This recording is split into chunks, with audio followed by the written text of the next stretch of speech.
Bismillahirrahmanirrahim. Qala al-musannif rahimahullah wa nafa'ana bihi wa bi ulumihi wa bi barakatihi fid dharain amin.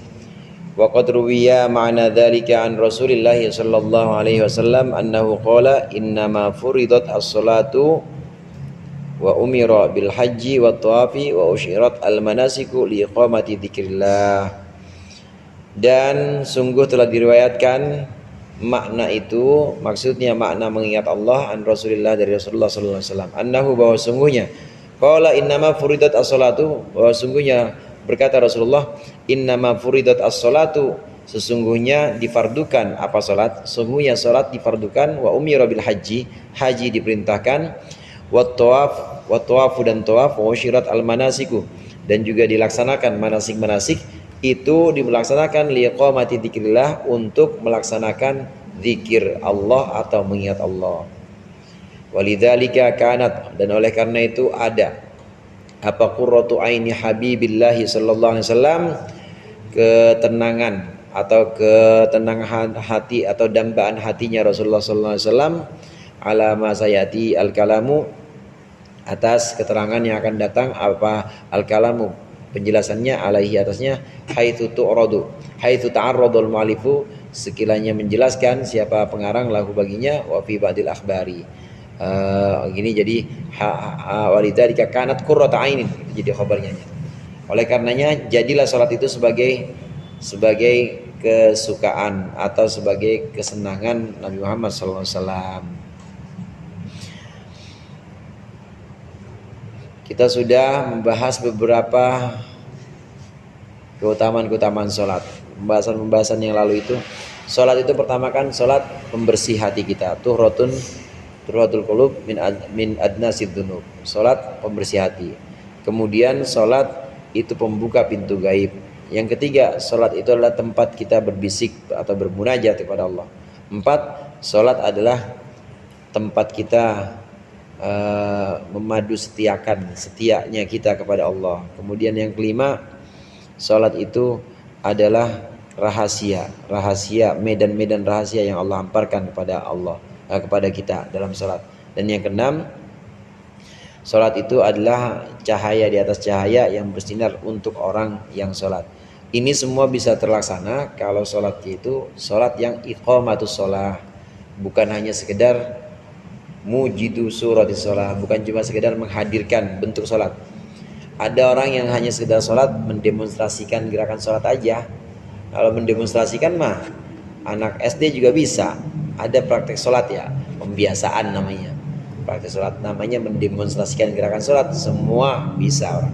Tapi yang dimaksud di sini muqimus sholah, itu melaksanakan sholat atau mendirikan sholat, syarat rukunnya dijaga, kemudian hatinya hadir di hadapan zat yang menyuruh kita sholat. Hati kita hadir di hadapan zat yang memerintahkan kita sholat. Itu sholat yang iqamatus sholat, sholat yang mendirikan sholat, bukan hanya mendemonstrasikan sholat. Jadi ada beda di sini. Kalau sudah seperti itu, maka sholat yang sesungguhnya itu adalah untuk mengingat Allah. Tadi saya sebutkan yang disebut muqimus sholah atau orang yang mendirikan sholat, syarat rukunnya dipenuhi, menutup aurat, rukun dari takbiratul ihram sampai salam dipenuhi. Setelah itu dibuang semua itu, jalan sendiri udah otomatis. Orang nyetir kan nggak mungkin ingat-ingat teorinya. Ini kopling setengah, kalau mau ganti gigi koplingnya full, kemudian kan nggak mungkin ingat-ingat itu, nggak mungkin ingat-ingat teorinya. Teori mah udah lepas begitu aja, begitu nyetir. Sama juga seperti sholat, syarat rukunnya udah lepas begitu aja. Terus hati kita sibuk dengan hadir di hadapan zat yang menyuruh kita sholat. Ini yang namanya muqimus sholah. Jadi bagaimana zikir? Ingat, maksudnya ingat bahwa kita lagi sholat, dan ingat bahwa kita lagi di hadapan zat yang menyuruh kita sholat, yaitu di hadapan Allah. Karena tujuan dari semua ibadah itu adalah mengingat Allah. Aqimis sholata lidzikri, firman Allah, dirikanlah salat untuk mengingatku. Bahkan seluruh ibadah itu adalah untuk mengingat Allah. Kita disuruh salat supaya ingat Allah, bahwa kita hamba dan Allah Tuhan. Kita disuruh haji juga supaya ingat Allah, bahwa kita hamba dan Allah yang nyuruh kita, Allah Tuhan kita. kita disuruh melakukan ibadah-ibadah lain seperti puasa, itu juga ingat bahwa kita hamba dan Allah adalah Tuhan. Semua sedekah juga begitu. Sedekah adalah untuk mengingat Allah. Kita sedekah ini agar kita mengingat bahwa Allah itu Tuhan yang memerintahkan kita sedekah, yang memerintahkan kita supaya sayang kepada sesama manusia. Ingat, semuanya diingat. Jadi tujuan dari semua ibadah itu sebenarnya adalah mengingat Allah. Secara garis besar, ingat yang dimaksud di sini adalah ingat kalau kita hamba dan Allah Tuhan.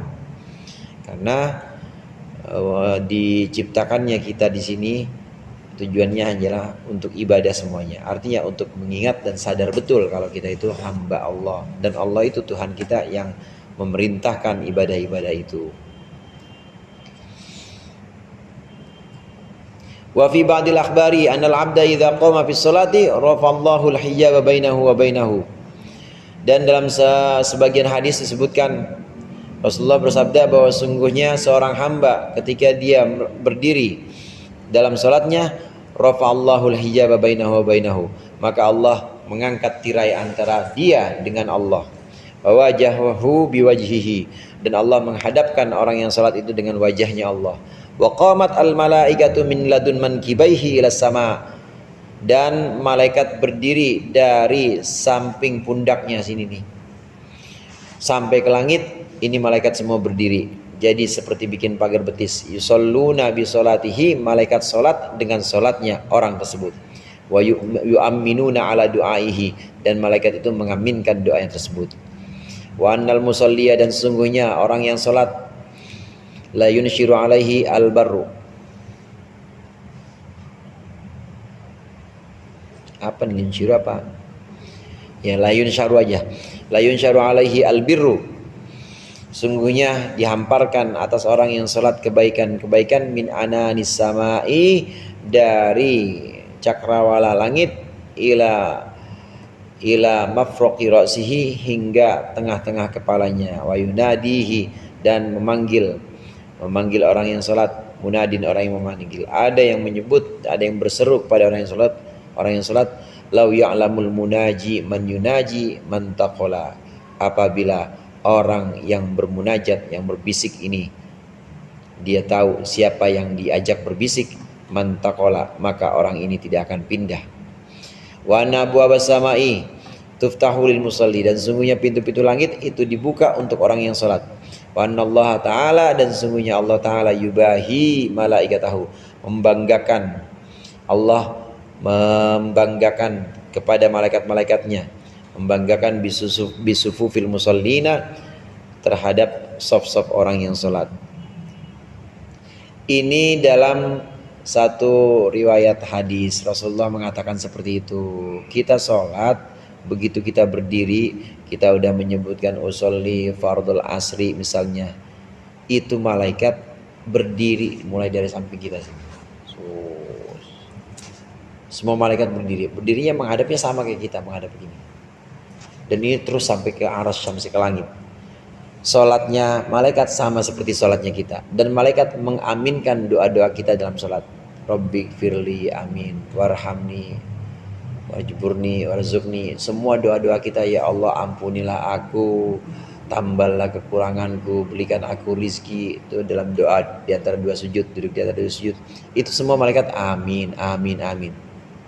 Kita sedang berbisik kepada Allah, doa ihdinas siratal mustaqim, amin. Malaikat amin. Malaikat ini jejer kayak pagar betis sampai ke arsy, itu mengikuti salat kita, persis dengan salatnya kita ketika berdiri itu. Kemudian Allah buka hijab antara dirinya, antara Allah dengan orang yang salat tersebut. Jadi tidak ada perantara apa-apa. Tidak ada perantara apa-apa. Oleh karenanya ada sebagian hadis lagi mengatakan, Rasulullah mengatakan bahwa sungguh lebih baik bodoh 40 tahun daripada harus lewat di depan orang yang sholat. Karena lewat di depan orang yang sholat itu dosa besar, selama nggak ada pembatasnya. Yang dimaksud pembatas itu begini, nggak ada sejadah, nggak ada pembatas, dan nggak ada karpet yang garis-garisnya memang saf-safnya ditentukan, itu berarti nggak ada pembatas. Nah kalau kita sholat di tempat kayak begini misalnya, cari tempat yang kira-kira depannya itu orang nggak bisa lewat. Samping sini di tembok.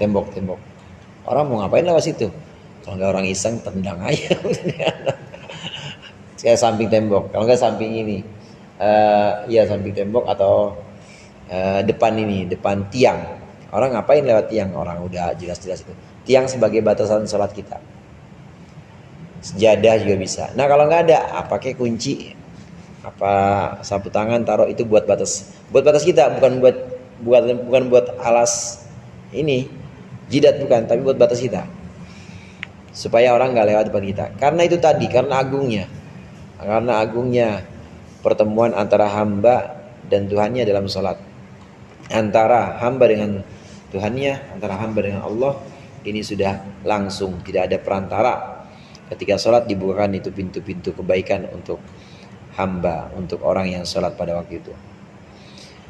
Saat berlangsung itu sholat, maka ada orang yang berseru, ada suara berseru, andai orang ini tahu siapa yang diajak bermunajat. Maksudnya Allah. Ini yang ngomong ini malaikat. Andai orang ini tahu siapa yang diajak munajat, maka dia nggak akan berhenti sholat. Karena agungnya sholat, dan benar-benar dijadikan sholat itu sebagai satu sarana untuk kita orang-orang mukmin. Nggak ada lagi selain sholat cara kita untuk mendekatkan diri kepada Allah. Kita sholat itu, bayangkan bacaan-bacaan yang Allah berikan atau ajarkan kepada kita melalui Rasulullah, seperti Fatihah, kemudian takbir Allahu Akbar, kemudian bacaan Subhana Rabbiyal Azim wa bihamdi. Itu bayangkan sebagai minuman-minuman yang Allah sajikan pada kita. Jadi jiwa kita nggak haus. Begitu juga gerakan-gerakan kita, ruku, diri, sujud, itu jadikan sebagai hidangan-hidangan buat jiwa kita. Jadi jiwa kita juga nggak kosong. Nah, kita rasakan itu sholat seperti itu.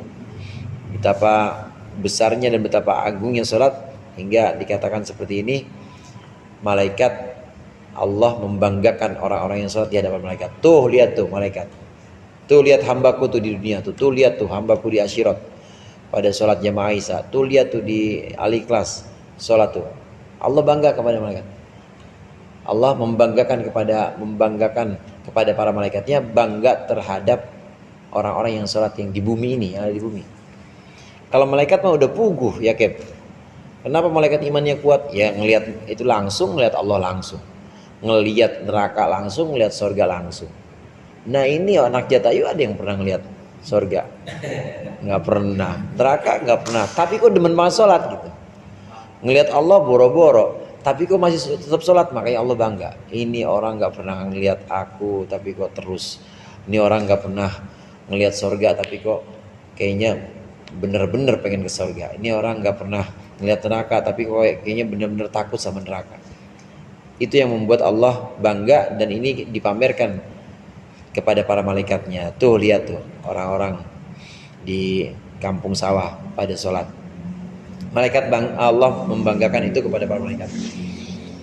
Yubahi malaikatahu bisufufil musallin.